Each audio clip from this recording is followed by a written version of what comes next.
Okay, so this is conceivably episode 1 of If This Becomes a Thing of Genderal Musings, which is a WhatsApp title that I'm borrowing from friends of mine.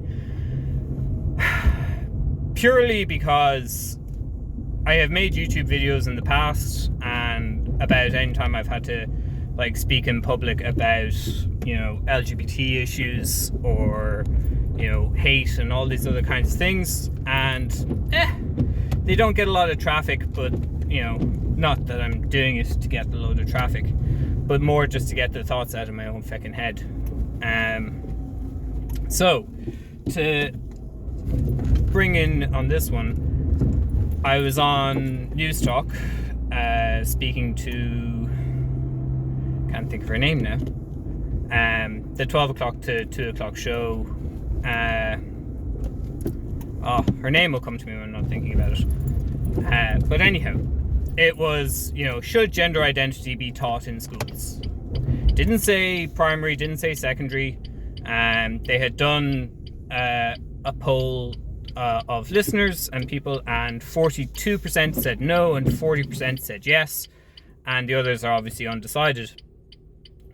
And they said, you do this, you talk about this in schools, will you come on and talk about it? I said, absolutely, because I'm 7 years-ish, I think, volunteering for Shout Out, which is a not-for-profit organisation that do LGBT awareness workshops for schools, and corporate groups and parents groups and community groups and everyone else that ever wants to do it.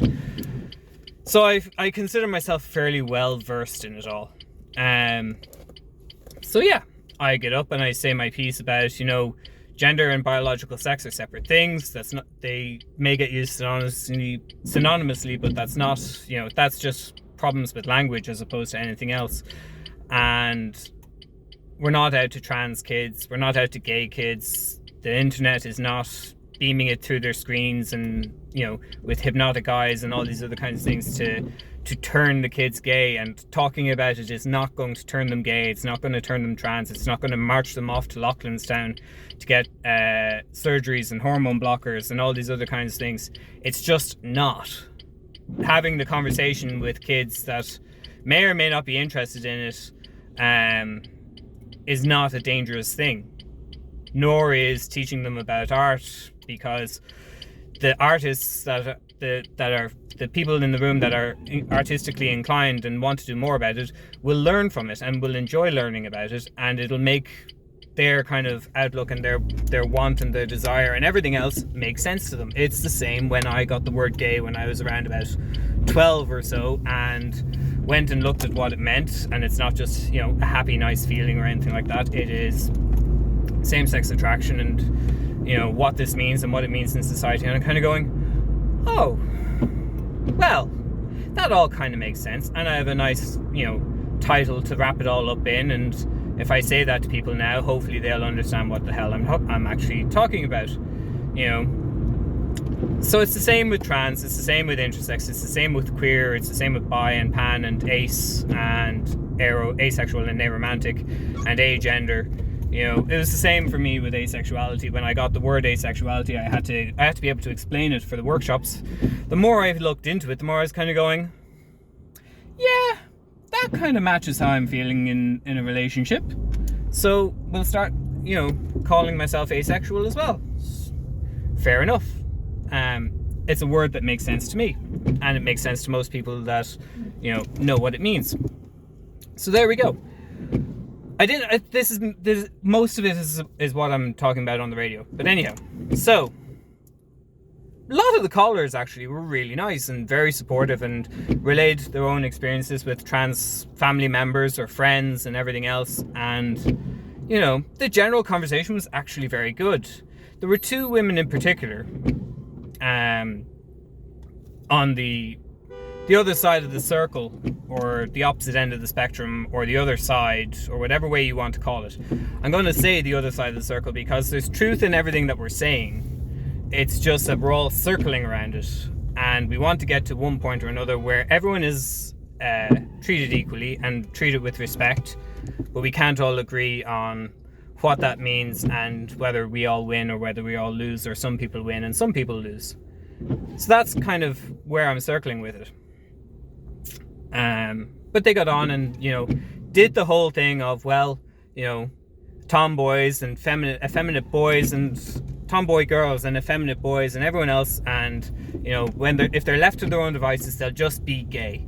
And it's utter bullshit, because they may be straight, they may transition, they may not, they may retransition if they do transition, and but it's their choice.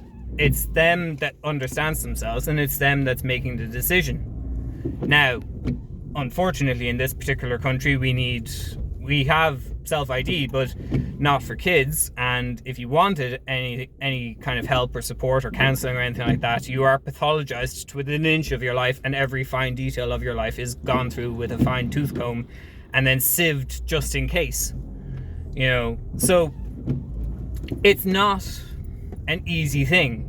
And aside from all of that, if trans is such a fucking, cool label and a fad and a social status, why are trans people persecuted the way they are? Why are trans people hated and vilified the way they are? And then why then are people opting into it?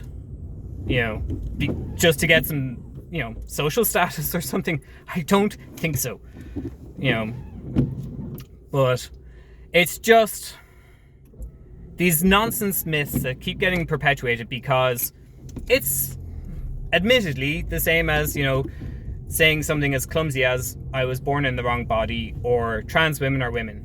It's a nice slogan. It's simple, it's easy to get out. Generally people will understand it, and generally not many people will question it. But you should, because otherwise you're not going to properly understand it. So one of the women from organizations said it should not be taught as fact. And this is kind of the general anti-gender ideology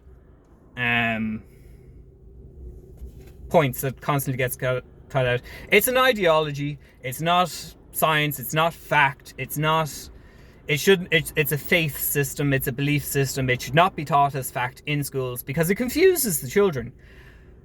Now, everyone else, including me, that rang in said that any of the children that they spoke to about it went, okay, that makes sense. Can we do this? Can we do that? Can we have ice cream? Can we have pizza for dinner? Whatever it is. It's a non-issue with the majority of children that I have ever spoken to in the 7 years. They don't get it until they start hearing the other sides and kind of going, oh, but, surgery and blockers and 72 genders and 183 gender identities and blah-de-blah-de-blah-de-blah. And I'm kind of going, yes, but no, it's not what you think it is. It's not actually, trying to detangle and disestablish the entire world and set a new world order. And if you have any notion that you might be anything other than the boy or the girl that you were assigned at birth, or feel that you are because gender and sex are separate, then it's, there's your marching orders. Go straight to Loughlinstown, speak to this person, go to room A3121 and have your genitals chopped off. That's not how it works. It never was, it never will be. If anything, it is the exact fucking opposite. But my point is, and I asked the question to this woman who is a teacher, I said, how do you teach it? How do you expect somebody to understand and respect and be compassionate to somebody when you're not going to teach them to tell them what that person is or who that person is and what that means? The whole thing will be on podcast. If I find it, and if this uploads the way I think it'll upload to Instagram, I'll put it in the comment and you can get the exact fucking wording out of it. But not to sound like I've drunk the Kool-Aid, but I don't get where people have such a goddamn problem with another person living their life, getting the healthcare that they need or don't need, and just going about their life to make themselves feel happy, the same way you and I and everyone else do as well. You know, I don't get the problem. I don't see the threats.